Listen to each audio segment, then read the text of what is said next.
أعوذ بالله من شرور أنفسنا ومن سيئات أعمالنا من يهد الله فلا مضل له ومن يضلله فلا هادي له وأشهد أن لا إله إلا الله وأشهد أن محمدا عبده ورسوله أما بعد قال الله تبارك وتعالى في القرآن المجيد وإنك لعلى خلق عظيم.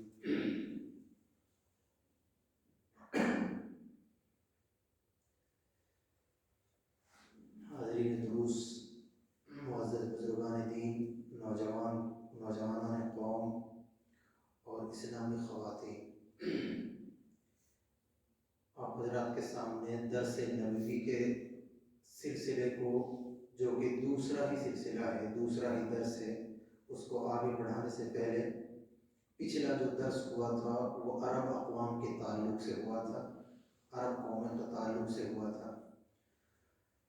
تو الحمدللہ آج جو درس کی شروعات ہوگی وہ آپ کے دادا عبد المطلب کے کل 10 بیٹے تھے، اور اس سے پہلے جو واقعہ فیل نام کا جو واقعہ تھا آپ لوگوں نے سنا تھا، آخری جو واقعہ بیان کیا گیا تھا یہ واقعہ تھا.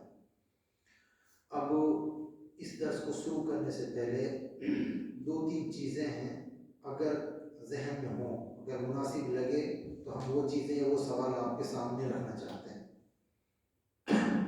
اس درس کو شروع کرنے سے پہلے تو سب سے پہلے الحمدللہ قابل مبارکباد ہیں وہ لوگ جو الحمدللہ دوسرے گاؤں سے بھی تشریف لے کر آئے ہیں، صرف درس نبی اور نبی سے محبت کے خاطر کہ ہم ان کی زندگی کے بارے میں جانیں اور ان کے بارے میں علم حاصل کریں. تو اللہ تعالیٰ ان کے آنے کو قبول فرمائے، ہماری ان ماں اور بہنوں کے بھی حاضر ہونے کو قبول فرمائیں جو ایسی سردی کے موسم میں الحمدللہ مسجد کے اندر حاضر ہوئی ہیں. اور خاص طور پر اپنے اس نوجوانوں کا بھی شکریہ ادا کرنا چاہتا ہوں میں، الحمدللہ قابل مبارکباد ہیں. اللہ تعالیٰ ان کی کوشش کو قبول فرمائے جو ہمارے یہاں ساتھ دے رہے ہیں اور اس درس کی شروعات جنہوں نے کرائی ہے. پچھلا جو درس ہوا تھا اس کو خود ہلکا سا اگر ذہن میں رکھا جائے تو اس کے تعلق سے میں آپ سے کچھ سوال کروں گا، اگر کسی کو یاد ہو تو بتائیں، ہو نہیں تو مختصر انداز میں ہمارے ذہن میں ہونا چاہیے کہ یہ چیز ہمارے سامنے ہوئی تھی. سب سے پہلے آپ کے سامنے عرب کا محل وقوع بیان ہوا تھا، تو سب سے پہلا لفظ نکلا تھا جو ہماری زبان سے اللہ کے نبی سیرت کے سلسلے میں شروعات کے لیے وہ عرب تھا.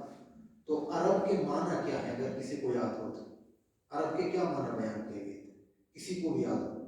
یہ جو سوال آپ کے سامنے سے رکھے جا رہے ہیں، یہ سوال انشاءاللہ 1 مہینے بعد یا 1 مہینے کے جو 4 دروس ہوتے ہیں ان کے بعد لکھت روپ میں آپ لوگوں کو یہ سوال جواب کا سلسلہ شروع ہوگا کہ کون کتنے سوال کا جواب دے پاتا ہے. تو سب سے پہلا سوال جو ہے وہ ہے عرب کا معنی. عرب کا معنی آپ لوگوں کے سامنے جو بیان کیا گیا تھا، صحرا کے معنی بیان کیا گیا تھا، بے آب و گیا زمین، بنجر زمین، صحرا کو عرب کہتے ہیں. یہ پہلا سوال تھا. اس کے بعد دوسرا سوال جو پچھلے درس کے تعلق سے تھا وہ تھا عرب کی مشہور کتنی قومیں تھیں، جن میں عرب قومیں آج کے دور میں بھی اور اس وقت بھی قومیں بٹی ہوئی ہیں. مشہور 3 قومیں بیان کی گئی تھی عرب کی. وہ مشہور قومیں تھی، اگر کسی کو یاد ہو تو بتا سکتا ہے، نہیں یاد ہو تو ہم اس کا جواب دے رہے ہیں.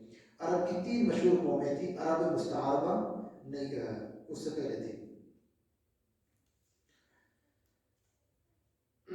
عرب کی 3 جو مشہور قومیں تھیں ان میں تھی عرب بائدہ، عرب عاربہ اور عرب مستعربہ. یہ 3 قومیں تھیں. عرب مستعربہ سے ہمارے رسول صلی اللہ علیہ وسلم کا نسب ملتا ہے. ٹھیک ہے، یہ 2 سوال ہو گئے. تیسرا سوال ہے کہ آپ نے ابراہیم علیہ السلام کا واقعہ سنا، تو ابراہیم علیہ السلام کے کتنی بیویاں تھیں اور ان کا نام کیا تھے؟ کسی کو یاد ہے کتنی بیویاں تھیں ابراہیم علیہ السلام کی؟ 2 بیوی تھی، اور دونوں کے نام کیا تھے؟ حاجرہ اور سارہ علیہ السلام. بالکل صحیح جواب ہے، الحمدللہ حاجرہ اور سارہ علیہ السلام تھے. اور ایک قبیلہ جو وہاں پر آ کر بسا تھا اس قبیلے کا نام کیا تھا؟ جب مکہ کے اندر وہاں بالکل بنجر زمین تھی، چھوڑ دیا تھا ابراہیم علیہ السلام نے، اس ایک قبیلہ آیا تھا جس کا وہاں سے گزر ہو رہا تھا، پھر انہی کے ساتھ وہ بس گیا تھا وہاں پر حضرت حاجرہ علیہ السلام سے اجازت لے کر. اس قبیلے کا نام تھا قبیلہ جرہم. کیا نام تھا؟ قبیلہ جرہم. اور اس کے بعد ابراہیم علیہ السلام نے وہاں مکہ کے اندر کتنی مرتبہ اپنے بیٹے کے ملاقات کے لیے فلسطین میں قیام تھا، اور مکہ کے اندر اپنے بیٹے اور ان کو اپنی بیوی کو چھوڑ کر آئے تھے. حضرت علیہ السلام کو کتنے چکر لگائے تھے؟ 4 چکر لگائے. تو قرآن میں 4 مرتبہ کا ذکر ہے. تفصیل آپ لوگوں نے اس کی سماعت فرمائی تھی الحمدللہ. یہ 5 سوال ہو گئے، اور اس کے بعد 1-2 سوال اور انشاءاللہ ہم نے جو ترتیب دیے تھے. جو مکہ کی آبادی تھی اس وقت، مکہ تھا، بغل بغل میں جو بھی جگہ تھی، مدینہ تک کا علاقہ، اس پورے کے پورے علاقے کا کیا نام رکھا گیا تھا؟ کیا نام تھا پورے علاقے کا؟ جو حکومت تھی وہ پورا علاقے کا نام تھا حجاز. کیا نام تھا؟ حجاز تھا. اور اس کے بعد یہ جو بنو جرہم کا جو قبیلہ تھا، اس نے کتنے سال مکہ پر حکومت کی؟ ایک سوال یہ، کتنے سال حکومت کی تھی؟ یاد ہو تو بہت اچھے انداز میں، مطلب بالکل واضح انداز میں بیان کیا گیا تھا. 2000 سال تک انہوں نے حکومت کی تھی. یعنی کہ قبیلہ جرہم اسماعیل علیہ السلام کی جو نسل تھی، اس کے بعد میں اسماعیل علیہ السلام کے خاندان سے انہوں نے حکومت چھین کر کے خود اپنے ہاتھوں میں لی، اور 2000 سال تک ان کی حکومت چلتی رہی تھی. اس کے بعد جو دوسری حکومت آئی تھی، ان سے جو حکومت چھینی گئی تھی 2000 سال بعد، اس قبیلے کا نام کیا ہے اور اس نے کتنے سال حکومت کی؟ پھر اس قبیلے کا نام تھا قبیلہ بنو خزاعہ، اور انہوں نے بھی 300 سال تک حکومت کی تھی.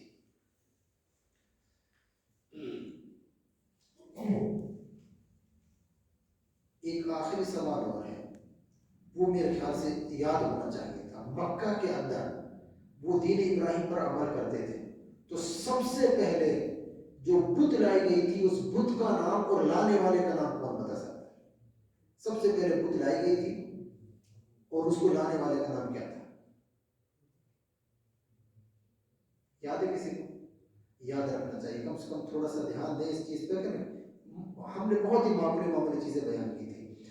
اس جو بت لانے والا تھا اس کا نام تھا عمرو بن لحی، اور وہ بت جو لے کر آیا تھا وہ شام کے علاقے سے لے کر آیا تھا، جس کا نام تھا ہبل نام کی وہ بت تھی جس کو وہ لے کر آئے تھے. تو یہ تھے تو وہ چند سوال جو ہم نے پچھلے درس میں پورا بیان کیا تھا، پورا مختصر انداز میں. آج انشاءاللہ ہم واقع فیل کے بعد اب شروع کرتے ہیں اصل درس. اور درس کا طریقہ یہی ہے کہ ہم کہانی کے انداز میں، کوئی بیان نہیں ہے، کہانی کے انداز میں آپ کے سامنے ایک چیز رکھ رہے ہیں. اگر کہیں پر کوئی بھی پریشانی ہو آپ فوراً سوال کر کے پوچھ سکتے ہیں کہ یہاں سے واقعہ دوبارہ بتائیں یا نام دوبارہ بتائیں. تو واقع فیل جو ہے ابرہہ کا لشکر تھا. آپ کو یاد ہوگا کہ پورا وہ حملہ کرنے کے لیے آیا. حملہ کرنے کی وجہ جو کی تھی وہ وجہ یہ تھی کہ ان کے خانہ کعبہ اس نے بنایا تھا، کنیسہ نام کا ایک، انہوں نے اپنے اس لیے کہ لوگ یہاں پر آئیں خانہ کعبہ کی عبادت چھوڑ دیں طواف کے لیے. پھر اس میں ایک عربی نے جا کر کے پیشاب پاخانہ کر کے اس کو گندا کر دیا. تو پھر وہ غصے میں آ کر اپنے اس گرجا گھر کی بے حرمتی کا بدلہ لینے کے لیے خانہ کعبہ کو ڈھانے آیا تھا. تو پھر یہ واقعہ فیل پیش آیا تھا کہ اللہ تعالیٰ نے عذاب نازل کیا چڑیوں کے ذریعے سے. ہاتھیوں کا جو لشکر تھا وہ سب برباد ہو گیا، ختم ہو گیا. ابرہہ بھی خود ہلاک و برباد ہو گیا. یہ عبد المطلب کا واقعہ تھا. عبد المطلب کے جب حکومت چل رہی تھی اس وقت، جو آپ کے دادا ہوتے ہیں، تو عبد المطلب نے ایک نظر مانی تھی، ہم نے آپ کے سامنے بیان کی تھی وہ نظر، کہ اگر ہمارے 10 لڑکے ہوئے اور 10 لڑکے ہمیں سنبھالنے کے لائق ہوئے، یعنی جوانی کو عمر کو پہنچے، تو ہم 10 لڑکوں کو اللہ کے 10 لڑکوں میں سے کسی ایک کو اللہ کے نام پر قربان کریں گے. یہ نظر انہوں نے اس وقت مانی تھی. تو ان کے کل 10 بیٹے ہوئے تھے. حارث تھا ایک کا نام، ایک کا نام زبیر تھا، ایک کا نام ابو طالب تھا، ایک کا نام عبداللہ تھا جو آپ کے والد محترم ہے، ایک کا نام حمزہ تھا، ایک کا نام ابو لہب تھا، غیداق تھا، ایک کا نام معقوم اور صفار اور عباس. یہ وہ 10 بیٹے تھے جو عبد المطلب کے تھے. ان میں سے جو آپ صلی اللہ علیہ وسلم کے والد تھے ان کا نام عبداللہ تھا. اپنی اصل شیرت اللہ کے رسول صلی اللہ علیہ وسلم کی یہاں سے، اور اپنا بھی اسی سے تعلق ہے. تو ہم وہ شروعات کرتے ہیں. تو ان کے جو عبداللہ تھے آپ کے والد محترم، ان کی والدہ کا نام تھا فاطمہ. ان کے فاطمہ کیا لگی؟ آپ صلی اللہ علیہ وسلم کی دادی لگی. یعنی آپ کے والد کی والدہ کا نام فاطمہ تھا. وہ عمر بن عائد بن عمر بن مخزوم کے قبیلے سے تھی، ان کی لڑکی تھی. عبد المطلب کی اولاد میں عبداللہ جو آپ صلی اللہ علیہ وسلم کے والد محترم تھے، وہ سب سے زیادہ خوبصورت تھے، پاک دامن تھے، چہرے تھے اور ذبیح کہلاتے تھے. ذبیح ان کو کہا جاتا تھا. اس کی وجہ کیا ہے ذبیح کہنے کی؟ وہ یہی وجہ ہے جو ہم نے آپ کے سامنے ابھی بیان کی تھی کہ نظر مانی تھی انہوں نے کہ اگر میرے 10 لڑکے ہوئے تو میں ان میں سے ایک کو اللہ کے نام پر ذبح کروں گا. تو یہ جو نظر مانی تھی ان کے 10 لڑکے ہوئے الحمدللہ، اور 10 لڑکے جوانی کی عمر کو پہنچے. اور پھر جب وہ جوانی کی عمر کو پہنچے تو انہوں نے اپنی نظر کو پورا کرنے کے لیے تیار ہو گئے کہ مجھے اب اپنی نظر پوری کرنی ہے، اپنے ایک بیٹے کو اپنے جو بھی بت وغیرہ تھے ان کے نام پر ذبح کرنا ہے. تو سب نے پھر وہ گئے، حبل جو بت تھا ان کے پاس میں، اور قیم کے حوالے کیا. قیم ایک ان کا ایک جو عہدہ تھا، وہ عہدہ کس کو دیا ہوا تھا؟ وہ عہدہ دیا ہوا تھا یعنی کہ تیر اندازی والا، تیر ڈالتے تھے قسمت کی کہ وہ نام لکھ کر ڈالتے تھے. وہ ان کا سسٹم تھا پورا جو شرکیہ ہوتا تھا، جس کے نام وہ نکلتا تھا. تو ایسی ان 10 بیٹوں کے نام کے تیر ڈالے گئے اور پھر وہ کسی کو گھمانے والا سسٹم تھا اس میں گھمائے گئے، اور اس میں گھمانے کے بعد جو تیر جس کے نام نکلا تھا وہ ہمارے والد کے، ہمارے نبی اکرم صلی اللہ علیہ وسلم کے کون تھے؟ والد محترم عبداللہ، ان کا نام نکلا. اب وہ تو بالکل پختہ ارادے پر تھے عبد المطلب، تو انہوں نے عبداللہ کو ذبح کرنے کے لیے اپنے لے جانے لگے. لیکن جیسے ہی ذبح کرنے کے لیے لے جانے لگے تو ان کے ننیحال والے جو تھے آپ صلی اللہ علیہ وسلم کے بنو مخزوم تھے، اور عبداللہ کے بھائی ابو طالب جو آپ کے چچا تھے، ابو طالب وہ آڑے آ گئے کہ ہم ان کو ذبح نہیں کرنے دیں گے. کوئی اور آتا تو ہم ان کو ذبح کر لینے دیتے، لیکن یہ ہمارا سب سے پیارے بھائی، خوبصورت ہے، چہتے ہیں، پاک دمن ہے، ہم ان کو ذبح نہیں کرنے دیں گے. عبد المطلب نے کہا پھر میں اپنی نظر کا کیا کروں؟ بھائی میں نے تو نظر مان کے رکھی، میں اپنی نظر کا کیا کروں؟ تو پھر ان کو مشورہ دیا گیا کہ کسی عرافہ کے پاس جائیں، وہاں عورتیں ہوتی تھی، کوئی ایسی وہ بھوشیہ وانی وغیرہ کرتی تھی، تو اس عرافہ کے پاس جائیں، وہ عرافہ اس کا حل بتائے گی. ان کا ایسا ہی عقیدہ تھا. وہ عرافہ کے پاس گئے، اور عرافہ کے پاس جب گئے تو اس نے یہ حل پیش کیا تھا کہ اپنے اس بیٹے کے نام کے جیسے ہی اس کا نام آتا ہے پورے کے نام پر 10 اونٹ نام رکھ دیں کہ 10 اونٹ ان کے نام سے ذبح کیے جائیں گے. جب تک ان کا نام نہیں نکلتا، نہیں ہٹ جاتا، اس وقت تک 10 اونٹ ذبح کرتے رہے، یعنی 10 اونٹ ان کے نام کے بولتے رہے. تو پھر جیسے ہی پہلی بار ڈالا گیا 10 اونٹ الگ کر دی گئی ان کے نام کے. پھر اس کے بعد دوسرا قرآن دازی ڈالی گئی تو بھی عبداللہ کا ہی نام نکلا، آپ کے والد کا. تیسری مرتبہ ڈالی گئی، چوتھی مرتبہ ڈالی گئی، 10 مرتبہ انہوں نے قرآن ڈالی اور 10 مرتبہ عبداللہ کا نام نکلا. 10ویں بار جب 11ویں مرتبہ ڈالا تو عبداللہ کا نام نہیں نکلا تھا. تو 10 بار کے 10 کے اونٹ کے حساب سے کتنے ہو گئے؟ 100 اونٹ ہو گئے. پھر اس کے بعد عبد المطلب نے 100 اونٹ پورے کیے، اور پھر 100 اونٹ کو پھر ذبح کیا. تمام لوگوں کی دعوت دی تھی، جانور، انسان، تمام مخلوقات کی، جو جتنا چاہے کھا سکتا ہے. 100 اونٹ آپ اندازہ لگائیں کتنے ہوتے ہیں، 100 اونٹوں کی تعداد بہت زیادہ بنتی ہے. اور اسی لیے عبداللہ کو جو آپ کے والد تھے، آپ صلی اللہ علیہ وسلم خود اس کو بیان کرتے ہیں کہ میں 2 ذبیحوں کی اولاد ہوں. ایک تو میرے والد ذبیح ہیں، اور ایک ہمارے دادا ابراہیم علیہ السلام، اسماعیل علیہ السلام جو ہے ذبیح ہیں. اسماعیل علیہ السلام کا واقعہ تھا آپ کو مشہور ہے، قربانی جس کے نام سے کی جاتی. تو 2 ذبیحوں کی اولاد، اسماعیل علیہ السلام کی اولاد میں اور اپنے والد کی طرف سے، تو اس لیے ان کو ذبیح کہا جاتا تھا. یہ ان کی مشہور واقعہ ہے عبد المطلب کا. اور اس کے بعد جو ایک خون ناحق قتل ہو جاتا تھا اس کی دیت جو تھی اس سے پہلے 10 اونٹ ہوا کرتی تھی. اس واقعے کے بعد اسی زمانے سے ہی 100 اونٹ دیت رکھی گئی کہ اگر کسی نے کوئی ناحق قتل کر دیا تو اس کو 100 اونٹ فدیہ دینا پڑے گا، دیت دینی پڑے گی مقتول والے گھر والوں کو اگر وہ راضی ہو جاتے ہیں. اور اسلام نے بھی اسی کو برقرار رکھا، اسلام نے بھی اسی کو برقرار رکھا. عبداللہ نے اپنے صاحبزادے عبداللہ کی، عبد المطلب نے اپنے صاحبزادے یعنی اپنے بیٹے عبداللہ کی شادی حضرت آمنہ کا انتخاب کیا جو وہب بن عبد مناف بن زہرہ بن کلاب کی صاحبزادی تھی. نسب اور رتبے کے لحاظ سے قریش کی افضل ترین اور خاتون تھی، شمار ہوتی تھی. ان کے والد نسب اور شرف دونوں حیثیت سے یعنی عہدے کے اعتبار سے بنو زہرہ کے سردار تھے.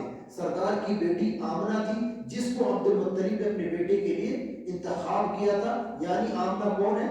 آپ کی والدہ. تو ان دونوں کی شادی کرائی اور مکہ میں رخصت ہو کر عبداللہ کے پاس آئی. مگر کچھ ہی دن گزرے تھے، تھوڑے ہی عرصے کے بعد میں عبداللہ کو عبد المطلب نے کھجور وغیرہ کے لیے مدینہ کا سفر کے لیے بھیج دیا. مدینہ کے لیے سفر کرنے کے لیے گئے اور مدینہ ہی میں جا کر ان کا انتقال ہو جاتا ہے. کن کا؟ آپ کے والد عبداللہ کا. یہاں سے شروعات ہوتی ہے آپ کی یتیمی کی. آپ کے والد کو بعض اہل سیر جو تاریخ ہے وہ کہتے ہیں کہ تجارت کے لیے ملک شام بھیجا تھا اور ملک شام سے جب واپس آ رہے تھے تو بیچ میں مدینہ پڑتا ہے، تو مدینے کے اندر جیسے قیام کیا تھا تو وہیں پر ان کا انتقال ہو گیا تھا اور ان کو دفن کیا گیا تھا۔ نابغہ جوہدی نام کا ایک مکان تھا، نابغہ جوہدی کے نام سے ان کا مکان تھا، ان کے مکان میں ان کو دفن کیا گیا تھا۔ اس وقت ان کی عمر صرف 25 سال تھی، بالکل جوانی ہی تھی، 25 سال کی عمر تھی۔ اور اکثر مورخین کا تو یہی قول ہے کہ آپ صلی اللہ علیہ وسلم کی اس وقت پیدائش نہیں ہوئی تھی۔ بعض لوگ کہتے ہیں کہ آپ پیدا ہوئے تھے 2 مہینے کے تھے، لیکن اتفاق یہ تھی، اتفاق جس چیز پر وہ یہی ہے کہ آپ کی پیدائش ہی نہیں ہوئی تھی، آپ ابھی اس وقت حمل ہی کے اندر ہی تھے، ماں کے پیٹ ہی کے اندر تھے۔ جیسے ہی یہ خبر آپ کی والدہ آمنہ کو پہنچی، حضرت آمنہ کو، تو نہایت ہی درد انگیز میں انہوں نے پھر کچھ اشعار کہے تھے۔ ان کی خاص ایک صفت ہوتی تھی عربی لوگوں کی کہ وہ بات بات پر غم کے اشعار فخریہ، غم کے سارے ہجو کے اشعار کہتے تھے۔ تو ان کے جو الفاظ نکلے تھے آپ کی والدہ کے، آپ کے شوہر، اپنے شوہر اور آپ کے والد محترم کی غم کے اندر، وہ الفاظ، وہ اشعار کچھ اس طریقہ سے: افا جانب البطحہ من ابن ہاشم۔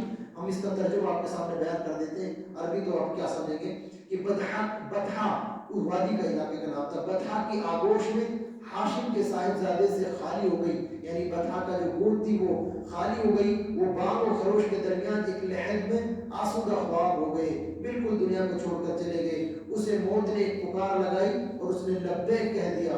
اب موت نے لوگوں میں ابن ہاشم جیسا کوئی انسان ہی نہیں چھوڑا۔ کتنی حسرتناک تھی وہ شام جب لوگوں نے انہیں تخت پر اٹھائے ہوئے لے جا رہے تھے۔ اگر موت اور موت کے حوادث نے ان کا وجود ختم کر دیا ہے، لیکن ان کے کردار کے نقوش، ان کے اچھے اخلاق کے نقوش مٹائے نہیں جا سکتے۔ وہ بڑے دانا اور رحم دل انسان تھے۔ یہ وہ ترجمہ ہے اشعار کا، انہوں نے اپنے غم کا اظہار کیا تھا۔ عبداللہ جو آپ کے والد تھے، ان کا جو کل ترکہ جو چھوڑ کر گئے تھے، اس کو ہم مختصر انداز میں بیان کر دیں کہ جو ان کا کل مال وہ چھوڑ کر گئے تھے، 5 اونٹ تھے، بکریوں کا ایک ریوڑ تھا اور ایک حبشی لونڈی تھی جن کا نام تھا برکت، نام تھا، لقب تھا ان کا، کنیت جو تھی ایمن تھی۔ یہی وہ ایمن ہے جنہوں نے آپ صلی اللہ علیہ وسلم کو اپنی گود میں کھلایا تھا۔ اب شروع ہوتی ہے یہاں سے سیرت مصطفیٰ کی شروعات، اللہ کے رسول صلی اللہ علیہ وسلم کی پیدائش۔ اب پیدائش شروع ہوتی ہے، یہاں سے سوالات بھی بن سکتے ہیں، اس میں سے آپ اس کو دھیان سے سنیں، انشاءاللہ اچھا لگے گا۔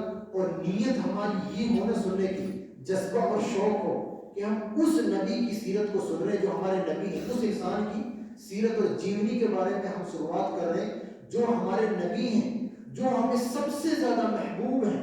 اور ہمارا ایمان ہے، ہمارا ایمان اسی چیز پر ہے کہ ہم اگر نبی کو سب سے زیادہ محبوب نہ رکھیں تو ہمارا ایمان مکمل نہیں ہے۔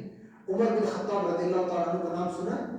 عمر بن خطاب رضی اللہ تعالیٰ عنہ سے اللہ کے رسول صلی اللہ علیہ وسلم نے کہا کہ ایک مومن کامل اس وقت تک مومن نہیں ہو سکتا جب تک کہ وہ مجھے اپنے مال دولت، یہاں تک کہ اپنے نفس سے بھی زیادہ مجھ سے محبت نہ کرے، مومن نہیں ہو سکتا۔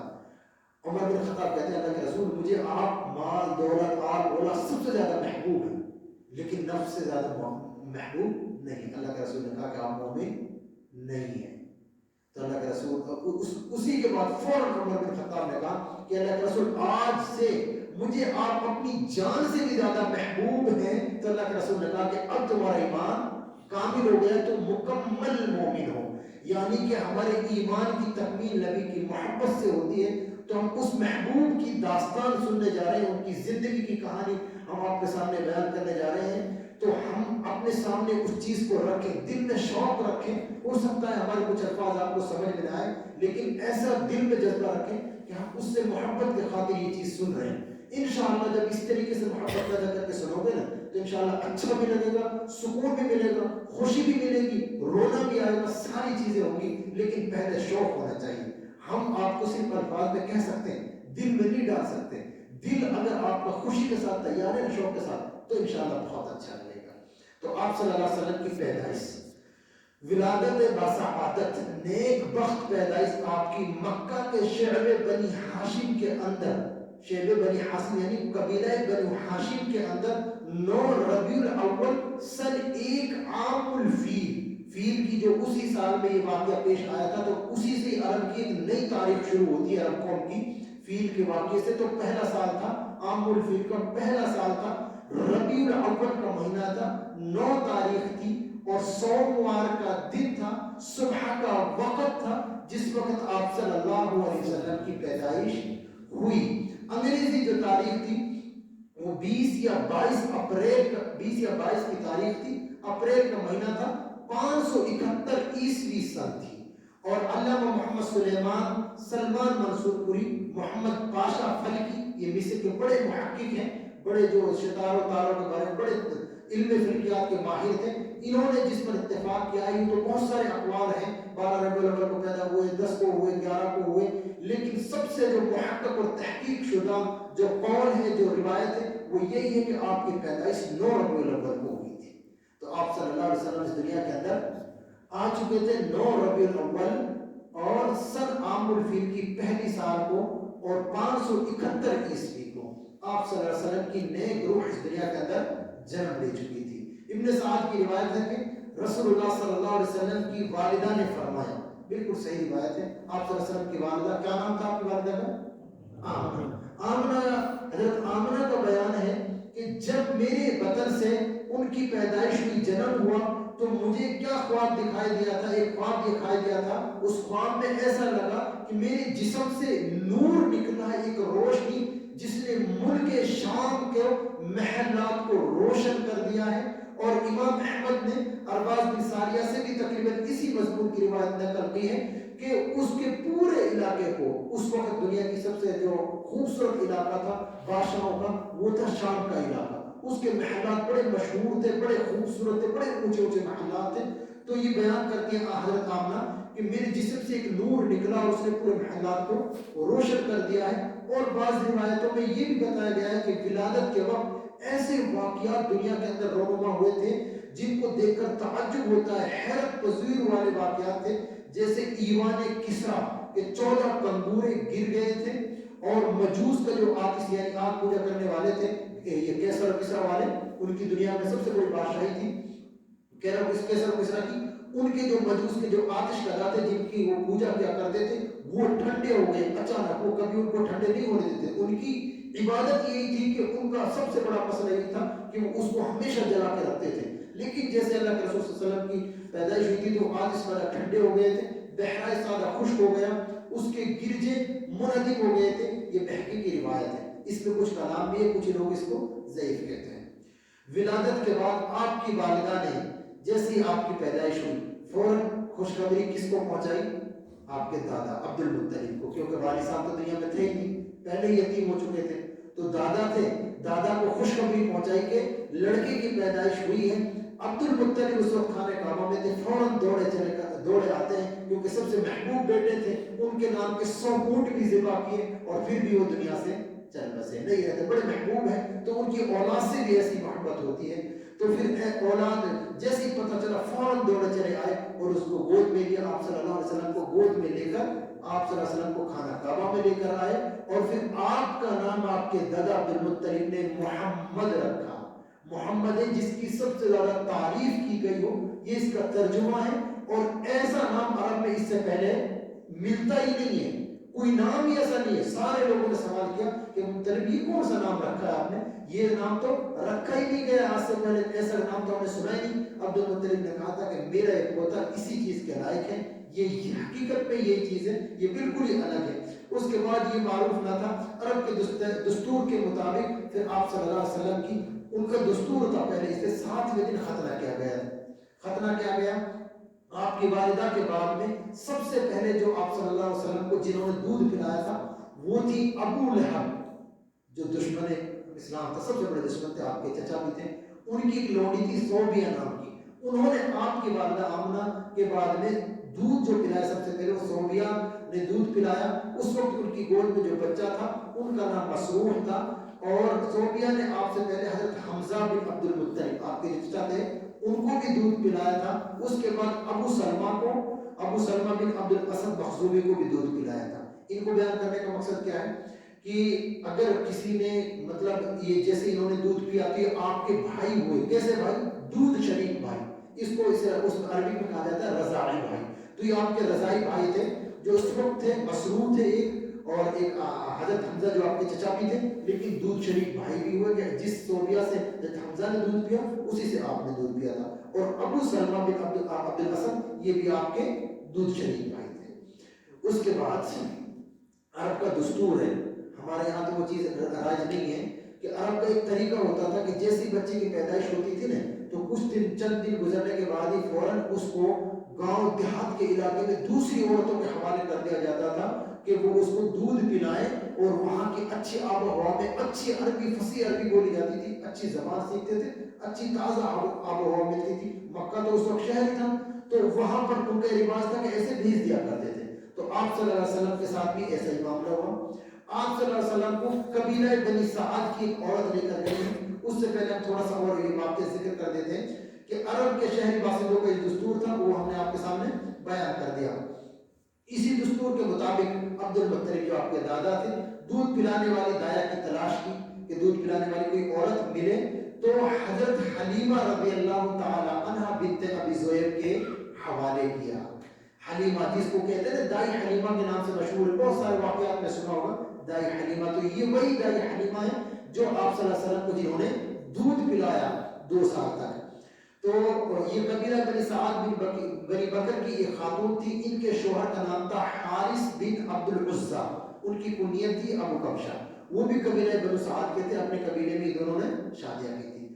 حارث کی اولاد آپ کے 2 شریک بھائی ہوئے, رضائی بھائی ہوئے, تو ان کا نام بھی ذکر کرنا مناسب ہے کہ ان کی جو اولاد تھی جو آپ صلی اللہ علیہ وسلم کے بھائی بہن تھے, عبداللہ تھا ایک کا نام انیسہ تھا, ایک حذافہ یا حزامہ تھا, انہی کا لقب شیمہ تھا. اسی نام سے زیادہ مشہور ہوئی. شیمہ جو ہے یہ ان کی بیٹی تھی, سب سے بڑی بیٹی تھی. یہ رسول اللہ صلی اللہ علیہ وسلم کو گود میں سب سے زیادہ بٹھایا کرتی تھی. کیا نام تھا؟ شیمہ نام تھا ان کا. ان کے علاوہ ابو سفیان بن حارث بن عبد المطلب جو رسول اللہ کے چچیرے بھائی تھے, وہ بھی حضرت حلیمہ کے واسطے سے دودھ پی چکے تھے, شریک بھائی تھے. ایک عورت کے حوالے کیا گیا اور اس عورت نے بھی ایک دن جب رسول اللہ صلی اللہ علیہ وسلم حضرت حلیمہ کے پاس تھے آپ کو دودھ پلایا. اس طرح آپ حضرت حمزہ اور حضرت حمزہ کے دوہرے رضائی بھائی ہو گئے, ایک صوبیہ کے تعلق سے اور دوسرے بنو سعد کے تعلق سے. حضرت حمزہ کو انہوں نے بھی دودھ پلایا تھا, انہوں نے دائی حلیمہ نے بھی دودھ پلایا تھا. اس لیے دو طرف سے بھائی ہو گئے. حضرت حمزہ چچا تو تھے ہی, ایک تو ابھی ہم نے بیان کیا کہ صوبیہ جو بلین کی لوڑی تھی انہوں نے دودھ پلایا تھا, ایک انہوں نے دودھ پلایا تھا, دو طرف سے بھائی تھے. رضاعت کے دوران حضرت حلیمہ نے نبی اکرم صلی اللہ علیہ وسلم کی برکت کے ایسے ایسے مناظر دیکھے تھے جو سراپا ایک انسان کو حیرت میں ڈال دیتے تھے. اس کی تفصیلات خود ان کی زبانی سنتے کہ انہوں نے خود اپنی ان کی تفصیلات بیان کی جو صحیح روایت سے بالکل صحیح حدیث سے ثابت ہے. ابن اسحاق کہتے ہیں, ابن اسحاق کی سب سے پہلے جو کتابیں لکھی گئی ہیں اللہ کے رسول کی زندگی میں, ان میں ابن اسحاق نام کی سیرت ہے, اس میں لکھا گیا ہے واقعہ. حضرت حلیمہ نے جو واقعات آپ صلی اللہ علیہ وسلم کو دیکھے تھے, آپ کو لینے کے بعد میں ان واقعات کو سنے آپ کہ اللہ کے رسول صلی اللہ علیہ وسلم شروع سے کتنے بابرکت تھے. ایک تو آپ نے اسی وقت سن لیا جیسے پیدائش ہوئی تھی, اسی وقت ایسا محسوس ہوا تھا, ان کو خواب بھی دکھائی دیا تھا, محسوس ہوا تھا کہ کوئی کرن نکلی ہو جس نے شام کے محلات کو روشن کر دیا ہو. تو ایسے ہی اب حلیمہ رضی اللہ تعالیٰ عنہ بیان کرتی ہیں کہ وہ اپنے شوہر کے ساتھ اپنا ایک چھوٹا بچہ, دودھ پیتا بچہ لے کر بنی سعد کی کچھ عورتوں کے ساتھ میں ایک قافلہ آیا تھا. رواج تھا عورتیں آئی اپنے علاقوں سے مکہ کے اندر کہ اپنے کوئی بچہ لے کر آئیں گے اور ان کے دودھ کی حفاظت کریں گے, دودھ پلائیں گے, تو ان کی اجرت دیا کرتی تھی. گاؤں والے بیچارے غریب ہوتے تھے لیکن وہ اس طریقے سے اپنا خرچہ نکالا کرتے تھے کہ بھائی شہروں میں جا کر کے بچے لایا کرتے تھے. تو ایسے ہی ایک رواج تھا, وہ عورتیں کوئی ایک پوری قافلہ بن کر کے آیا اور وہ مکہ کے اندر داخل ہوا. مکہ کے اندر جب داخل ہوا تو اس وقت کا جو ماحول تھا قحط سالی تھی, بہت زیادہ قحط سالی تھی. آپ آج کے دور کو ذہن میں نہ رکھیں, اس وقت کے دور کو ذہن میں رکھیں جب بالکل کوئی کھانے کمانے کے بہت زیادہ ذریعہ نہیں ہوتے تھے, تجارت وغیرہ اتنی زیادہ نہیں ہوتی تھی, صرف بھیڑ بکریاں یہ چرواہی یہ ساری چیزیں انہی پر ڈپینڈ ہوتا تھا. دودھ وغیرہ پیتے تھے, کھانے کی روٹی وغیرہ چاول یہ ساری چیزوں کا تو کوئی وجود ہی نہیں تھا. اس دور کو ذہن میں رکھیں. تو اس وقت بھی یہ عالم تھا کہ قحط سالی کا دور تھا, بارش نہیں ہو رہی تھی. جب بارش نہیں ہوتی تھی تو جو فصل پیداوار تھی ان کی وہ سب ایسی کوئی چیزیں بہت زیادہ نقصان دہ تھی, یعنی کہ نقصان ہو رہا تھا. قحط سالی کا دور تھا, بارش نہیں تھا, سوکھا پڑا تھا. تو وہ کہتی ہے حلیمہ کہ ہم اپنے شوہر کے ساتھ اور بہت ساری عورتوں کے ساتھ آئے تھے، میرے پاس ایک سفید گدھی تھی جس پر میں سوار تھی، اور ہمارے پاس ایک بوڑھی اونٹنی بھی تھی، لیکن بخدا اللہ کی قسم اس اونٹنی سے ایک قطرہ دودھ نہیں نکلتا تھا، وہ ایسی اونٹنی تھی، کمزور تھی، اور ادھر ایسا معاملہ تھا کہ بچے بھوک سے تڑپتے تھے، بلکتے تھے، رات بھر ہم سو ہی نہیں سکتے تھے، ایسا معاملہ ہوتا تھا کہ ہم کو نیند ہی نہیں آتی تھی، کیونکہ بچے روتے رہتے تھے، نہ ہمارے سینوں کے اندر بچوں کے لیے کچھ ہوتا تھا اور نہ اونٹنی کوئی خوراک دے سکتی تھی، ایسا معاملہ تھا اس وقت۔ اور بس ہم بارش اور خوشحالی کی امید اور آس لگائے بیٹھے تھے کہ بارش ہو جائے گی، کچھ چارہ ہو جائے گا، اونٹنی کچھ کھائے گی پیے گی تو کچھ دودھ ہوگا، بس امید لگا کے بیٹھے تھے، ایسا اس وقت کا عالم تھا۔ اور میں اپنی گدھی پر سوار ہو کر چلی تو گدھی اتنی کمزور تھی، جو سفید کلر کی گدھی تھی، کہ وہ بیچاری دبلی پتلی تھی، چلنے میں ایسی تھی کہ جو مکہ پہنچے تھے تو اس کے پیروں میں زخم تھے، سوجے ہوئے تھے پیر، ایسی کمزور وہ گدھی تھی، اور بہت ہی زیادہ سست چلتی تھی، بہت دھیرے دھیرے چلتی تھی، بیچاری کمزور تھی۔ اور سارے جو قافلے والے عورتیں تھے وہ تنگ آ گئے تھے، اسے بار بار بولا کرتے تھے کہ کیا ہو رہا ہے، کہ مطلب آپ لیٹ ہوتے جا رہے ہو، جلدی آؤ، اے ابوذیب کی لڑکی، اے ابوذیب ابن ابوذیب بنت ابوذیب، ایسی ناموں سے پکارے تھے، فلاں کی بیٹی فلاں کی، ان کے باپ کے نام سے وہاں کا مشہور ایسا ہی طریقہ تھا، پکارتے تھے۔ تو انہوں نے فوراً کہا کہ ابوذیب کی بیٹی جلدی آیا کرو، کیسے رسستہ ہوتی، وہ کہتی ہے کہ ہم سے سب تنگ آ گئے تھے، اور اس کے بعد سب پر اچھی سواریاں تھیں، کچھ ہم سے بہتر تھی، تو وہ ہم سے پہلے مکہ کے اندر داخل ہو گئے۔ جب مکہ کے اندر داخل ہو گئے تو بھائی معاملہ ایسا ہی تھا کہ لوگ جلدی پوچھتے تھے تاکہ ہم کو امیر بچہ ملے، کوئی امیر خاندان کا، امیر باپ کا، تو اس سے یہ ہوتا تھا جو اجرتیں ہوتی تھی وہ تو ہوئی تھی، لیکن اس کے بعد بھی خوش ہو کر ایک باپ اپنے بیٹے کے لیے، بچے کے لیے اور زیادہ کچھ انعام اکرام دیتے تھے، تو اسی لیے سب گئے جلدی جلدی، سب سے پیچھے پہنچی ہے دائی حلیمہ، اور دائی حلیمہ خود بیان کرتی ہیں کہ ہمارے قافلے میں جتنی بھی عورتیں تھیں سب پر عبد المطلب نے آپ صلی اللہ علیہ وسلم کو پیش کیا تھا کہ اس لڑکے کو لے جائیں، لیکن سب نے لینے سے انکار کر دیا تھا، یہی چیز کو سامنے رکھتے ہوئے کہ ان کے تو دادا ہے، باپ ہے نہیں، بیوہ ماں ہے، دادا اور بیوہ ماں کیا انعام اکرام دیں گی، تو اس لیے سب نے منع کر دیا تھا۔ اور پھر ان کے اوپر بھی پیش کیا گیا کہ آپ ان کو لے جائیں، تو دائی حلیمہ نے بھی اسی چیز کو سامنے رکھتے ہوئے کہ کیا ملے گا ان سے، کچھ بھی نہیں، انہوں نے بھی انکار کر دیا۔ اب وہ جب انہوں نے انکار کر دیا، داد و دہش کی جو امید تھی اس امید کے لیے کہ کچھ ملے گا نہیں، تو پھر واپس آنے لگے، جیسے واپس جانے لگے تو پھر دائی حلیمہ کہتی ہیں کہ میں نے اپنے شوہر سے کہا، جو حارث تھے ان سے کہا کہ مجھے اچھا نہیں لگتا کہ میں خالی گود جاؤں، کوئی بچہ ان کو اور ملا بھی نہیں، پورے مکہ کے اندر ان کو کوئی بچہ ہی نہیں ملا، تو انہوں نے کہا کہ مجھے اچھا نہیں لگتا کہ ساری میری جو سہیلیاں ہیں وہ تو سب اپنی گود میں ایک بچے لے کر جا رہی ہیں اور میرے پاس کوئی ہے نہیں، تو مجھے اچھا نہیں لگتا، ایسے کرتے ہیں عبد المطلب کو جو پوتا ہے اسی کو لے کر آ جاتے ہیں، کم سے کم اللہ کیا پتہ خیر کر دے۔ ان کے شوہر نے کہا کہ چلو خدا کا کوئی بات نہیں، آپ ایسے کریں اسی کو لے آئیں۔ پھر یہ معاملہ ہوا، حضرت حلیمہ نے اپنے ڈیرے میں اس بچے کو لے کر کے، گود میں لے کر کے اپنے ڈیرے میں واپس آئی۔ اب پھر دیکھیں کیا اعجازات اور کیا تجربہ، اور اللہ تعالیٰ نے کیا ان کے ساتھ، نبی صلی اللہ علیہ وسلم کے معجزات تھے اور نبی کی کیا برکتیں تھیں، بچپن ہی سے اللہ تعالیٰ نے خاص کر رکھا تھا۔ تو حضرت حلیمہ کہتی ہے کہ جب بچے کو لے کر اپنے ڈیرے میں واپس آئی اور اسے اپنی گود میں جیسے ہی رکھا میں نے، تو اس گود میں رکھتی کہتی ہے کہ جب میرے بچے کو اپنے ڈیرے میں گود میں رکھا تو اس نے جس قدر چاہا، میرا سینہ بالکل ابھرا ہو گیا اور دودھ سے بالکل بھرپور ہو گیا، اور اس نے جس قدر چاہا بالکل پیٹ بھر کے دودھ پیا، اور اس کے ساتھ پورے کا پورا میرا سینہ امڑ پڑا، انہوں نے پیٹ بھر کے دودھ پیا۔ اس کے بھائی نے بھی، جو بچہ بیچارہ بلک بلک کر روتا تھا، اس نے بھی شکم سیر ہو کر دودھ پیا۔ یہ پہلا اللہ تعالیٰ نے برکت نازل فرمائی ان کے لیے، کہ آپ صلی اللہ علیہ وسلم کے لیے پورے دودھ قدرتی طور پر آپ نے یہ نعمت عطا فرمائی۔ اور پھر اس کے بعد میں کہتے ہیں کہ ادھر میرے شوہر اپنی اونٹنی کے پاس گئے تو وہ دیکھا کہ اونٹنی جو بالکل لاغر بوڑھی تھی، کمزور تھی، تو اللہ تعالیٰ کی ایسی نعمت نازل ہوئی کہ وہ اونٹنی کے تھن جو ہے دودھ سے بھرے ہوئے تھے، ان کے جو تھن دودھ سے بھرپور ہو گئے، اور کہتے ہیں کہ ہم نے پھر اس سے دودھ دھوا اور دودھ اسے نکال کر کے ہم دونوں نے بھی پیا، اور رات اتنے سکون سے گزری، اور جیسے ہی صبح بیدار ہوئے تو فوراً کہتے ہیں کہ دائی حلیمہ، میرے شوہر نے کہا کہ حلیمہ اللہ کی قسم تم نے ایک بابرکت روح کو حاصل کیا ہے، جو بچہ ہے بہت بابرکت روح ہے، ایسی کوئی وہ نہیں ہے۔ تو پھر اس کے بعد دائی حلیمہ کہتی ہے کہ یعنی اپنے شوہر سے کہ مجھے بھی یہی امید ہے، مجھے بھی ایسے پھر انہوں نے اپنے واقعہ ذکر کیا اور تعجب کیا کہ الحمدللہ بڑے خوش ہوئے اور اس کے بعد چلتے ہیں واپس. اب جیسے حلیمہ کہتے ہیں کہ اس کے بعد ہمارا قافلہ روانہ ہوا. میں اپنی اسی خستہ حال جو بالکل لاغر اور کمزور بیچاری گدی تھی جو کمزور تھی پیروں میں بھی سوزن آ گئی تھی اس کو اپنے ساتھ لیا اور اس کو ساتھ میں لے کر جیسے ہی چلی. اب اس کو سنے اس کے بعد کیا اللہ تعالیٰ نے کیسی نعمتیں دی الحمدللہ ہمارے نبی کی اتنی بڑی شان الحمدللہ کیسی نعمتیں دی. سنیں کہ وہی گدی تھی اللہ کی قسم پورے کے پورے قافلے کو کاٹ کر کے سب سے آگے نکل گئی اور جیسے ہی کسی کو سارے گدھوں کو پیچھے چھوڑ دیا سب سے آگے نکل گئی. یہاں تک کہ جو میری سہیلیاں تھی وہ مجھ سے کہنے لگی او ابو زید کی بیٹی ارے تجھے کیا ہو گیا ہے تیری وہی اونٹ وہی گدھی ہے نہیں جو ابھی راستے پچھلی بار جب ہم آئے تھے تو سب سے زیادہ تنگ اور پریشان کیا تھا. تو کہتی ہے کہ ذرا ہمارے اوپر مہربانی کرو آہستہ چلو.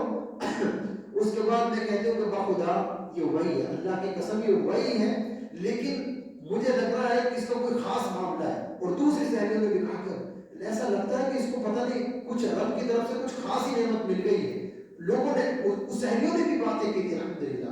پھر اس کے بعد بنو سعد میں اپنے گھر کو آ گئے واپس پہنچے اور جیسے ہی واپس پہنچے تو کہتی ہے کہ مجھے معلوم نہیں اللہ تعالیٰ کی اس روئے زمین پر ہمارا جو خطہ تھا بنی سعد کا اس سے زیادہ قحط زدہ خشک سالی اس سے زیادہ جو سوکھا پن کہیں نہیں تو سب سے زیادہ سوکھا ہمارے علاقے کے اندر واقع ہوا تھا اور سب سے زیادہ سوکھا پن واقع ہوا تھا. لیکن جیسے ہی ہم اپنے گھر پر پہنچے اور ہم نے ہماری جو بکریاں کا ریوڑ تھا ہم نے اس بکریوں کو چرنے جو جاتی تھی تو وہ بکریوں کے پاس جیسے ہی پہنچے تھے تو بکریاں بالکل جب چر کر آتی تھی تو آسودہ حال ہو کر آتی تھی بالکل تازہ ہو کر آتی تھی ہربا فربا ہو کر کے بالکل ان کے تھنوں میں دودھ تیار ہوتا تھا اور الحمدللہ وہ دودھ وہ نکالتی تھی. کہتے کہ ہم دودھ پیتے تھے اور سارے بچوں کو دودھ پلاتے تھے اور کسی انسان کا دودھ کا ایک قطرہ بھی ایسے وقت میں اس خشک سالی میں نصیب نہیں ہوتا تھا. ان کے جانوروں کے جو تھن ہوتے تھے دودھ سرے سے رہتا ہی نہیں تھا خشک ہوتے تھے. حتیٰ کہ ہمارے قوم کے جو دوسرے لوگ تھے وہ اس طرح کہنے بھی لگے کہ اے کم بختو تم اپنے جانوروں کو کہاں چرانے لے کر جاتے ہو تم اپنے جانوروں کو وہاں چرا کر لے کر جاؤ جہاں پر یہ ابو زید کی جو لڑکی ہے اس کے جو چرواہا جہاں چرا کر لے کر آتے ہیں وہاں لے کر جاؤ. اور وہ کہتے تھے جانور پہ وہ جو چرواہے ہوتے تھے وہ چرواہے رکھتے تھے اپنے لیے تو پھر وہ کہتے تھے کہ ہم نے بھی وہاں ساتھ میں لے کر گئے ساری چیزیں کی لیکن خاص انہی کے ساتھ یہ معاملہ تھا. پورے علاقے میں وہ مشہور ہو گئی تھی کہ الحمدللہ کوئی ایسی نیک بابر کا بچہ آیا ہے جس کی وجہ سے اتنی ساری برکتیں اللہ تعالیٰ ان پر نازل فرما رہا ہے. اور اس کے بعد حضرت حلیمہ کہتی ہے کہ ہمارے گھر میں مسلسل اللہ کی برکت نازل ہوتی رہی. ایسی ہمارا گھر خیر کے ساتھ خوشحالی کے ساتھ گزرتے رہے ہمارے دن. اس بچے کے پورے 2 سال مکمل ہو گئے ایسی الحمدللہ مسلسل انہوں نے لفظ استعمال کیا مسلسل لگاتار ایسی ہی برکت اللہ تعالیٰ نازل کرتا رہا. اور اس کے بعد پھر جب 2 سال کا ہو گیا تو مدت رضاعت جو ہے وہ وقت ہوتا ہے وہ 2 سال کی ہوتی ہے تو دودھ چھڑانے کا وقت آ گیا. تو کہتی ہے کہ یہ جو بچہ تھا اللہ کے رسول صلی اللہ علیہ وسلم یہ دوسرے بچوں کے بالمقابل بالکل الگ انداز سے مضبوط تھا گٹھیلا تھا بالکل کڑا اور الحمدللہ توانا تھا تندرست تھا بالکل دوسرے بچوں سے زیادہ تندرست تھا اور بچوں کے مقابلے میں الحمدللہ اچھے انداز میں تھے. اس کے بعد میں ہم نے اس بچے کو ان کی والدہ کے پاس لے کر گئے اور ان کی والدہ کو پیش کیا کہ اب 2 سال مکمل ہو چکے ہیں لیکن جو ہم اس کی برکت دیکھ رہے تھے نا اس کی وجہ سے ہمارے دل کے اندر یہ خواہش تھی کہ ابھی ہمارے ساتھ میں اور رکے کیونکہ وہ تو الحمدللہ ایسی چیزیں دیکھ رہے تھے کہ ان سے پورا گھر الحمدللہ خوشحال تھا. تو وہ کہتی ہے کہ میرے دل میں خواہش تھی کہ ابھی اور رک جائے ہمارے یہاں پر. پھر میں نے ان کو بہانہ بھی بنایا گفتگو بھی کی اور ان سے کہا کہ ابھی جو مکے کی آب و ہوا اس میں بیماری پھیلی ہوئی ہے اس بیماری کا خطرہ ہے اور یہ فلاں باتیں کہ بولے ہم نے مسلسل سے باتیں کرتے رہے لگاتار باتیں کرتے رہے یہاں تک کہ وہ تیار ہو گئی کہ ہم آپ کے اس کے ساتھ میں تمہارے ساتھ میں دوبارہ بھیج دیتے چھوڑ دیتے. کچھ دن گزرنے کے بعد میں آپ صلی اللہ علیہ وسلم کی اماں کے ساتھ میں والدہ کے ساتھ میں رہے پھر اس کے بعد واپس بھیج دیا اسی قبیلے میں. اس کے بعد جو وقت تھا گزرتا رہا الحمدللہ خوشحالی کے ساتھ میں آپ اپنے جو بھائی تھے ہم نے نام بیان کیا ان کے ساتھ میں زندگی گزرتی رہی اور آپ ہو گئے تھے اس وقت 4تھے سال کا آخری وقت تھا 5ویں سال کی شروعات تھی. ایک واقعہ پیش آیا تھا جو واقعہ تاریخوں میں ذکر ہے جس کا نام ہے واقعہ شق صدر سینے کا چاک کیا جانا. یہ واقعہ الحمدللہ کیسا واقعہ آپ سنیں اس سے کہ اللہ تعالیٰ نے ہمارے نبی کو بچپن ہی سے کتنا پاک اور صاف رکھا تھا واقعہ شق صدر کیا ہے؟ واقعہ شق صدر یہ ہے، حضرت انس رضی اللہ تعالیٰ عنہ بیان کرتے ہیں صحیح مسلم میں، آپ صلی اللہ علیہ وسلم نے خود اس واقعے کو بیان کیا ہے۔ انس رضی اللہ تعالیٰ کہتے ہیں کہ رسول اللہ صلی اللہ علیہ وسلم بیان کرتے ہیں کہ ان کے پاس 5 سال کی آپ صلی اللہ علیہ وسلم کے بچے تھے، تو اس کے بعد میں حضرت جبرائیل تشریف لے کر آتے ہیں اور آپ بچوں کے ساتھ کھیل رہے ہوتے ہیں، تو حضرت جبرائیل نے آپ کو پکڑا اور پکڑ کر سیدھا لٹا دیا اور سیدھا سینہ چاک کر دیا، سینے کو چیر دیا آپ صلی اللہ علیہ وسلم کے، اور پھر آپ صلی اللہ علیہ وسلم کا دل نکالا اور دل کا جو لوتھڑا تھا دل کو پورا نکال دیا اور فرمایا کہ یہ جو حصہ ہے، وہ ٹکڑا تھا، یہ تو میں شیطان کا حصہ ہے۔ پھر اس ٹکڑے کو اس میں سے نکال کر کے کاٹ کے پھینک دیا اور پھر دل کو ایک تشت میں رکھا، ایک کوئی تشتری تھی، کوئی تشتری تھی، اس میں رکھا، اور زمزم کا پانی تھا ان کے ہاتھ میں، کوئی باٹلی تھی، اس ہاتھ میں سے اس پانی سے 1-2 فرشتے تھے اور تھے ساتھ میں، ان سے دھویا اور پھر اسے جوڑ کر اس جگہ کو اسی جگہ پر دل کو رکھ کے سیل دیا۔ بعض روایات میں ایک صحابی بیان کرتے ہیں کہ اللہ کے رسول صلی اللہ علیہ وسلم کے سینے کے نشانات بھی تھے، آپ صلی اللہ علیہ وسلم کے سینے پر نشانات میں بعد میں بھی تھے، اور جیسے ہی وہ بچوں کے ساتھ کھیل رہے تھے، جیسے یہ دیکھا بچوں نے کہ ایسا ایسا ان کے ساتھ معاملہ آ گیا، تو سارے بچے شور مچاتے ہوئے، گھبراتے ہوئے، دوڑتے ہوئے آئے، بولا کہ یعنی میں تمہارے بیٹے کو ایسا کسی نے مار دیا، ایسا قتل کر دیا، فوراً چلاتے ہوئے پہنچے، تو فوراً وہ دوڑتی ہوئی گھبرائی ہوئی وہ پہنچی، تو آپ صلی اللہ علیہ وسلم بھی ڈرے ہوئے تھے، سہمے ہوئے تھے کہ آپ کے ساتھ یہ بالکل خوف زدہ جیسے بچہ ہوتا ہے، معصوم بچہ کیا ہوتا ہے، 5 سال کی عمر کیا ہوتی ہے، تو اس میں بالکل ڈرے ہوئے تھے، تو آپ کو گھبرایا ہوا دیکھ کر فوراً گلے کے لگایا، اور وہ گھبرا گئی کہ کہیں ایسا نہ ہو ان کو کوئی نقصان پہنچانے لگے، نقصان پہنچ جائے، ان کو ایسا لگا کہ کوئی شیطانی حرکت ہوئی، تو فوراً انہوں نے اپنے بورے بستر باندھا، تیاری کی اور مکہ کے لیے روانہ ہو گئی، اور انہوں نے حلیمہ رضی اللہ تعالیٰ عنہ کو خطرہ محسوس ہوا کہ آپ کی والدہ کے حوالے کر دیا، اور آپ کی والدہ کے پاس میں جب لے کر گئی تھی تو اس وقت آپ کی 5 سال اس سے 5 سال کی عمر تھی، شروعات تھا، اور واقعہ بھی بتایا ایسا ایسا ہوا ہے کہ اب ہم ان کو نہیں رکھ سکتے، ہمیں ڈر ہے ان کی جان کا، یہ جان کا خطرہ یہ ہے۔ تو پھر اس کے بعد آپ صلی اللہ علیہ وسلم اپنی والدہ محترمہ اپنی ماں کی آغوش محبت میں آتے ہیں۔ یہاں سے آپ صلی اللہ علیہ وسلم کی عمر 5 سال کی شروعات ہے، اور آپ صلی اللہ علیہ وسلم اپنی والدہ کی آغوش محبت میں رہنے کا بہت زیادہ موقع نہیں ملا۔ والد صاحب تو دنیا میں آنے سے پہلے چل بسے تھے، اور والدہ جو تھی اماں تھی ان کو بھی زیادہ موقع نہیں ملا ان کے ساتھ رہنے کا بھی۔ ان کا معاملہ کیا ہوا وہ سنیں۔ آمنہ کا ارادہ ہوا تھا کہ جب بچہ ساتھ میں آ گیا، ان کو دیکھتی تھی، اپنے شوہر کی یاد آتی تھی، محبت تھی الحمدللہ اپنے بچے سے، تو شوہر کی یاد وفا کے لیے یثرب کی جانب روانہ ہو گئی۔ یثرب کس کو کہتے ہیں؟ مدینہ کا، پہلے مدینہ کا نام یثرب تھا، آپ صلی اللہ علیہ وسلم نے اس کا نام مدینہ رکھا۔ تو پھر آپ کی جو والدہ تھی آمنہ، حضرت آمنہ، تو انہوں نے ارادہ کیا کہ ہم اپنے شوہر کی قبر کی زیارت کرنے جائیں، اپنے بچے کو لے کر ساتھ میں گئی، ان کے ساتھ میں ام ایمن ان کی جو لونڈی تھی، آپ صلی اللہ علیہ وسلم کے والد کی جو ترکے میں چھوڑ کے گئی تھی ان کی لونڈی تھی، ان کو ساتھ میں لے کر گئے، اور پھر جب ساتھ میں لے کر گئے مکہ اور مدینہ میں زیارت وغیرہ کی، پورے 1 مہینے وہاں پر قیام کیا۔ 500 کلومیٹر کی مسافت ہے، آپ سبھی جانتے ہیں کہ 500 کلومیٹر مکہ اور مدینہ کے درمیان جو فاصلہ ہے۔ تو پھر جب مدینہ میں رہی، مدینہ میں رہنے کے بعد میں پھر واپسی کا ارادہ کیا۔ جب واپسی کا ارادہ کیا تو اچانک بیمار ہو گئی، کوئی بیماری لاحق ہو گئی، اور بیماری پھر شدت اختیار کرتی گئی، یہاں تک کہ مکہ اور مدینہ کے درمیان میں ایک جگہ کا ہے، اس کا نام ہے ابوا نام ہے اس جگہ کا، وہاں پر آ کر ان کا انتقال ہو جاتا ہے۔ لونڈی رہتی ہے اور آپ رہتے ہیں دنیا میں بے سہارا، بالکل بے سہارا ہو گئے۔ والد تھے، کب چلے گئے؟ پیدائش سے پہلے۔ والدہ تھی، وہ 6 سال کی عمر میں ہی آپ صلی اللہ علیہ وسلم کے یہاں آپ صلی اللہ علیہ وسلم کی والدہ کا انتقال ہو گیا۔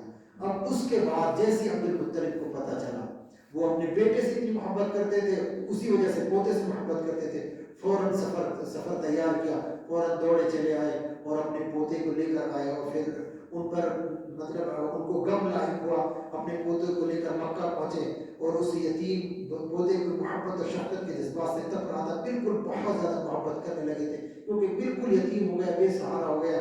تو اس کے بعد ایک نیا جو ہے زخم لگا تھا کہ والدہ بھی دنیا سے چلی گئی، تو جس نے بالکل پرانے زخم جو بیٹے کی یاد تھی وہ تازہ کرنی تھی عبد المطلب کے جذبات پوتے کے لیے ایسے رکھا تھے کہ ان کی اپنی سلبی اولاد جو ان کی اپنی اولاد تھی اس کے لیے بھی اتنے زیادہ محبت نہیں کرتے تھے۔ ایک واقعہ ذکر کیا جاتا ہے، صحیح روایت ہے کہ ایک مرتبہ ایسے ہی آپ صلی اللہ علیہ وسلم کو ایک اونٹنی کو لے کر کے کہیں کسی علاقے میں کسی چیز کے لیے بھیج دیا آپ صلی اللہ علیہ وسلم کو، المطلب نے. تو خانہ کعبہ کا طواف کر رہے تھے اور طواف میں تھوڑی دیر ہو گئی آپ صلی اللہ علیہ وسلم کو. اتنی زیادہ شور چلا رہے تھے, اللہ تعالیٰ سے دعا کر رہے تھے اے اللہ میرے بیٹے کو, میری اونٹنی کو واپس کر دے. میرے بیٹے, میرے ایک قبیلے کے دوسرے باہر کے لوگ آئے ہوئے تھے کہ کس کا نام میری محمد کون ہے, کیا ہے, ان کا کیا غائب ہو گیا ہے. تو انہوں نے فوراً بولا کہ دوسرے لوگوں نے بتایا کہ ان کا پوتا ہے اور وہ یتیم ہے, ان کے انتقال ہو گیا, ایسا پورا واقعہ بتایا. تو ان کا وہ تھوڑا سا انتظار میں آنے میں دیر ہو گئی. جیسے ہی پہنچے فوراً آپ کو گود میں بڑا سینے سے لگایا, ان سے بولا کہ بیٹے مجھ سے دور مت ہویا کرے, مجھ سے تمہاری جدائی نہیں سہی جاتی. ایسی محبت کی دادا کو آپ صلی اللہ علیہ وسلم سے, اور طرح چھوڑنے کے لیے بالکل کبھی بھی تیار نہیں ہوتے تھے, بلکہ آپ کو اپنی اولاد سے بھی بڑھ کر محبت کرتے تھے اور بڑا احترام کرتے تھے, بہت احترام کرتے تھے, بڑوں کی طرح, ایک سرداروں کی طرح احترام کرتے تھے. اس طریقے سے ابن ہشام کا بیان ہے کہ عبد المطلب کے لیے خانہ کعبہ کے سائے میں, خانہ کعبہ جو تھا اس کے سائے میں ایک فرش بچھایا جاتا تھا. سردار تھے عبد المطلب, اپنے پورے قبیلے کے, قریش کے اور پورے مکہ کے سردار تھے. تو ان کے سارے لڑکے جو ہے, جو فرش بچھایا جاتا تھا, کوئی گدی ہوتی تھی, اس کے ارد گرد بیٹھا کرتے تھے. جو آپ کے چچا تھے سارے, جو آپ کے والد کے بھائی تھے, جو عبد المطلب کے لڑکے تھے, عباس تھے اور حارث تھے, زبیر تھے, جو بھی تھے, ابو لہب وغیرہ سب, وہ اگل بغل میں بیٹھا کرتے تھے. اور آپ صلی اللہ علیہ وسلم 6 سال کی عمر تھے, فوراً آ کر اسی گدی پر بیٹھ جایا کرتے تھے. اور جو آپ کے چچا ہوتے تھے وہ ان کو پھر کھینچ لیا کرتے تھے کہ نہیں یہ ان کی جگہ ہے, عبد المطلب کے بادشاہ ہے, ان کی عظمت کے پیش نظر ان کا کوئی لڑکا بیٹھتا ہی نہیں تھا, کیونکہ عزت تھی, ڈر تھا کہ مقام ان کا ایک الگ مقام ہے. لیکن آپ صلی اللہ علیہ وسلم کے چچا حضرات آپ کو پکڑ کر اتار دیتے. جیسے ہی عبد المطلب انہیں ایسا کرتا دیکھتے تو فوراً منع کر دیتے کہ نہیں ایسا نہیں, میرے اس بیٹے کو چھوڑ دو, بخدا اللہ کی قسم اس کی شان ہی نرالی ہے. اور پھر انہیں اپنے ساتھ پر فرش پہ بٹھاتے تھے, انہی کے ساتھ صبح سے شام تک انہی کے ساتھ رہتے تھے, ان کی ہر عمل کو دیکھتے تھے, ہر ایک چیز کو دیکھ کر خوش ہوتے تھے, بڑے خوش ہوتے تھے. جیسے بچے کھیلتے ہیں اس کی ہر چیز کو نوٹ کرتے تھے, کیسے کھیل رہا ہے, کیسے باتیں کر رہا ہے, بالکل. اور بولا کرتے تھے کہ یہ انشاءاللہ سردار ہے, یہ ایک انمول نعمت ہے, یہ بہت بڑا نام میرا پیدا کرے گا دنیا کے اندر. بہت سارے ان کا اقوال ذکر ہے, بہت بہترین اقوال. اس طرح کی ان سے محبت تھی آپ صلی اللہ علیہ وسلم سے. لیکن معاملہ یہاں سے آگے جب چلتا ہے تو دادا کی محبت بھی کام نہیں آتی. جب موت کا فرشتہ آتا ہے تو ساری چیزیں ختم ہو جاتی ہیں. آپ کی عمر ابھی صرف 2 سال ہی ساتھ میں, 8 سال 2 مہینے 10 دن کی ہوئی تھی کہ دادا عبد المطلب بھی اچانک اس دنیا سے انتقال کر گئے. شاہ شفقت اٹھ گیا, ان کا انتقال مکہ میں ہو گیا. اور وفات سے پہلے آپ کے چچا ابو طالب کو, جو آپ کے والد کہ عبداللہ کے جو سگے بھائی تھے, آپ کی کفالت کی وصیت کر کے گئے تھے. پہلے ہی ان کو بزرگی کی قوت تھی, ڈر تھا, لیکن ایسا نہیں تھا کہ اچانک ان کا انتقال ہو گیا تھا. اور پھر پہلے اپنے بیٹے تھے جو ابو طالب تھے, یہ اصل میں عربوں میں پہلے سے کہ عورتوں سے شادی کرنے کا رواج تھا نا. تو فاطمہ جو تھی آپ کی دادی تھی, تو اس کے جو فاطمہ جو تھے یعنی عبد المطلب کی جو بیوی تھی فاطمہ, اس سے یہ دونوں بھائی سگے تھے, اور عبداللہ اور ابو طالب, اور دوسری ماں سے تھے. تو دونوں سگے بھائی تھے. تو اس وجہ سے کہ تمہارے سگے بھائی کی اولاد ہے, تو اس کے لیے اسپیشلی وصیت کر کے گئے تھے کہ تم کو ان کو خاص خیال رکھنا ہے اپنے بیٹے سے. تو پھر اس کے بعد اپنے شفیق چچا کی کفالت میں آتے ہیں. اور ابو طالب کے واقعات تو آپ نے سنے اور سنیں گے انشاءاللہ کہ ابو طالب کون سے وہ چچا جنہوں نے سب سے زیادہ اپنے بیٹوں سے زیادہ, اپنے بھائیوں سے زیادہ کتنی محبت کی, کیسے ان کا ساتھ دیا, آخری سانس تک ان کا ساتھ دیا. اور جب تک آپ رہے ابو طالب دنیا کے اندر رہے, اس وقت تک کسی نے آپ کو کوئی تکلیف تک نہیں پہنچائی. فوراً جنگ کے لیے تیار ہو جاتے تھے, مسلمان نہیں ہوئے. شیخ ابی طالب کا جو بائیکاٹ کیا گیا تھا, انشاءاللہ وقت پہ آئے گا بیان کریں گے کیسا سخت بائیکاٹ تھا, اس میں بھی اپنے بھتیجے کا ساتھ دیا تھا. تو اس کے بعد میں ابو طالب نے اپنے بھتیجے کی کفالت بڑی حق اور بڑی خوبی سے ادا کیا. آپ کو اپنی اولاد میں شامل کیا, بلکہ ان سے بھی بڑھ کر مانا, مزید اعزاز و احترام سے نوازا. 40 سال سے بھی زیادہ عرصے تک قوت پہنچائی, اور آپ اپنی محبت میں 40 سال ان کے لیے لمبا ایک وقت ملا تھا. اپنی حمایت کا سایہ دراز رکھا, آپ ہی کی بنیاد پر دوستی اور دشمنی کی, جس سے آپ کی دوستی تھی اس سے دشمنی کی, آپ ہی کی وجہ سے لوگوں سے دشمنی کی, اور اس کی جگہ کو مزید وضاحت اس کی اپنی جگہ آ رہی ہے. اب ابو طالب کا واقعے سے شروعات کرتے ہیں. اس وقت کی 8-9 سال کی عمر ہی تھی. تو ایک مرتبہ کیا ہوا کہ مکہ کے اندر بڑی قحط سالی آ گئی, بارش نہیں ہو رہی تھی, لوگ پریشان تھے. ابو طالب بیان کرتے ہیں, ابن عساکر نے کہا کہ جلحمہ بن حرفہ سے روایت ہے کہ میں مکہ میں آیا، لوگ قحط سے بالکل پریشان حال تھے. قریش نے کہا کہ ابو طالب وادی قحط کا شکار ہے، خشک سالی ہے، بال بچے کال کی زد میں ہے، چلیے بارش کے لیے دعا کروا دیجیے. ابو طالب ایک بچے کو ساتھ لے کر برآمد ہوئے. یہ دوسرے قبیلے کے جلحمہ بن حرفہ جو ہے یہ بیان کرتے ہیں اس واقعے کو. کہتے ہیں کہ ابو طالب ایک بچے کو لے کر آئے، ان کو معلوم نہیں تھا کہ بچہ کون ہے. وہ بچہ کون تھا وہ آپ سمجھ لیں گے ابھی. تو اب ایک بچے کو لے کر برآمد ہوئے، آئے باہر، اور بچہ ابر آلو سورج کی طرح معلوم ہوتا تھا. اتنے خوبصورت تھے کہ بالکل جیسے سورج بادلوں سے نہیں نکلتا اس وقت مدھم سے اس کی روشنی ہوتی ہے، خوبصورت لگتا ہے. تو ایسے اللہ کے رسول صلی اللہ علیہ وسلم کی تشبیہ بیان کی، ایسا ہو رہا تھا جیسے سورج سے بادلوں سے سورج نکل رہا ہو. ایسا چمکدار لڑکا تھا جس سے گھنا بادل ابھی چھٹا ہو، ایسا معلوم ہو رہا تھا. اس کے ارد گرد اور بھی بچے تھے. ابو طالب نے اس بچے کا ہاتھ پکڑا اور اس کی پیٹھ کو کعبہ کی دیوار سے ٹیک لگا دی، اور بچے نے ان کی انگلی پکڑ رکھی تھی. اس وقت آسمان پر ایک بادل کا ٹکڑا نہیں تھا، لیکن جب انہوں نے دعا کی اس بچے کے وسیلے سے اور بچے کو سامنے رکھ کر اس کے وسیلے سے، تو ایک بھی بادل آسمان کے اوپر نہیں تھا. لیکن دیکھتے دیکھتے بادلوں کا پورا ایک انبار امڑ پایا، آمد شروع ہو گئی. ایسی دھواں دار بارش ہوئی، ایسی بارش ہوئی کہ پورا ایک وادی میں سیلاب آ گیا. شہر و بیابان جو بالکل بنجر پڑے تھے شاداب ہو گئے، ہرے بھرے ہو گئے، کھیتیاں ہری بھری ہو گئی.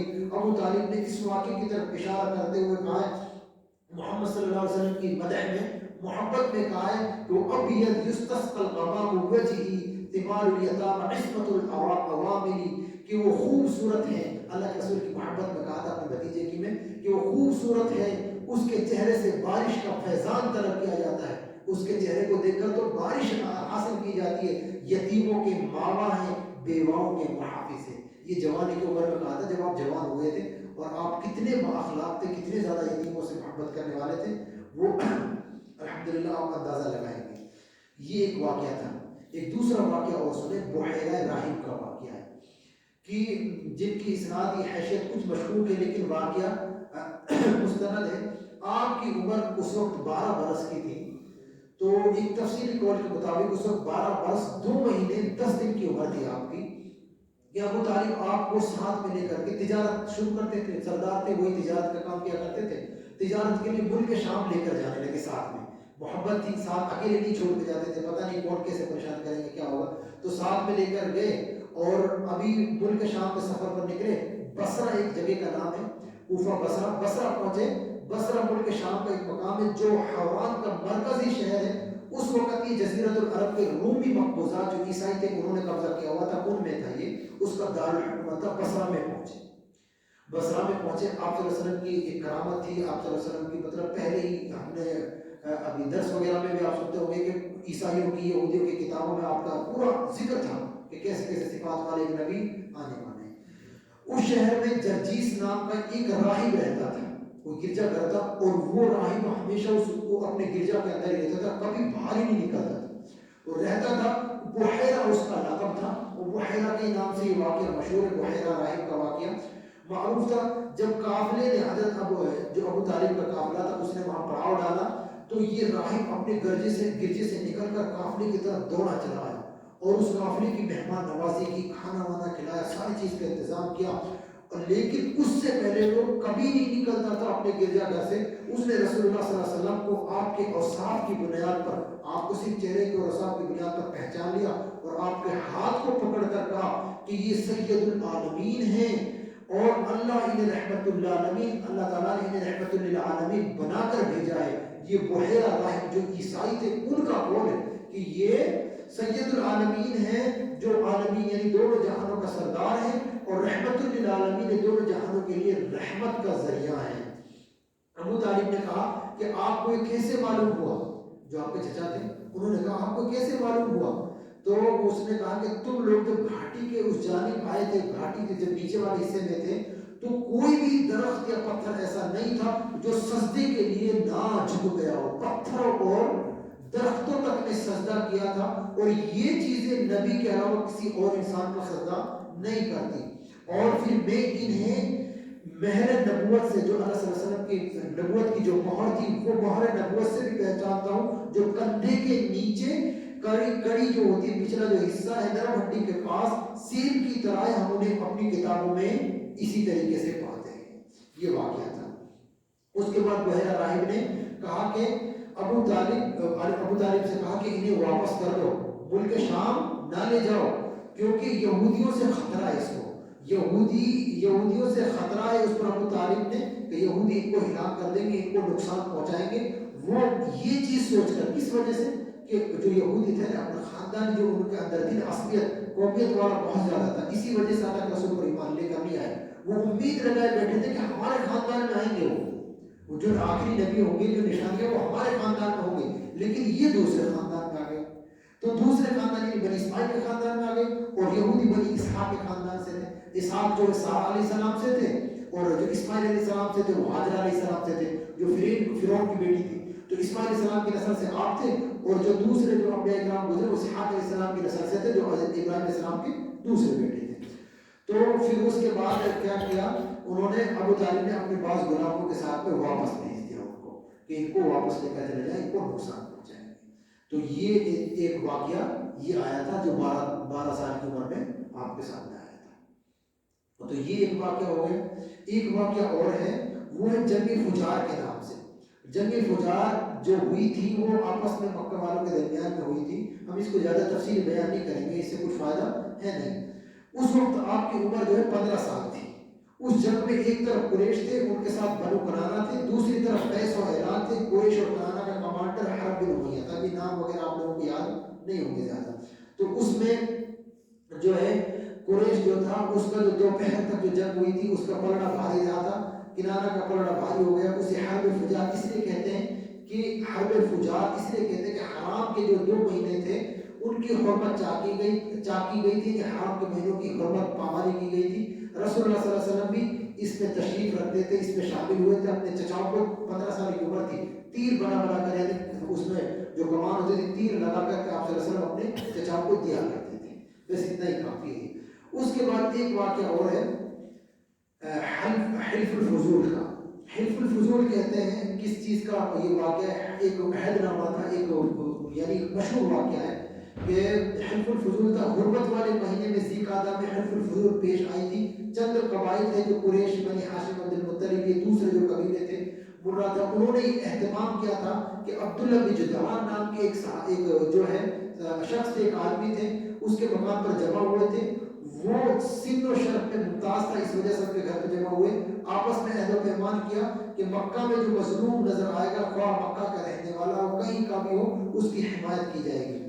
عبداللہ بن جدعان کے مقام پر ایسے معاہدے میں شریک, مجھے اس کا جو معاملہ تھا کہ کوئی شخص تھا, وہ شخص کا نام بھی ہے, وہ شخص کا نام تھا عاص بن وائل. ایک شخص تھا مکہ کا رہنے والا تھا.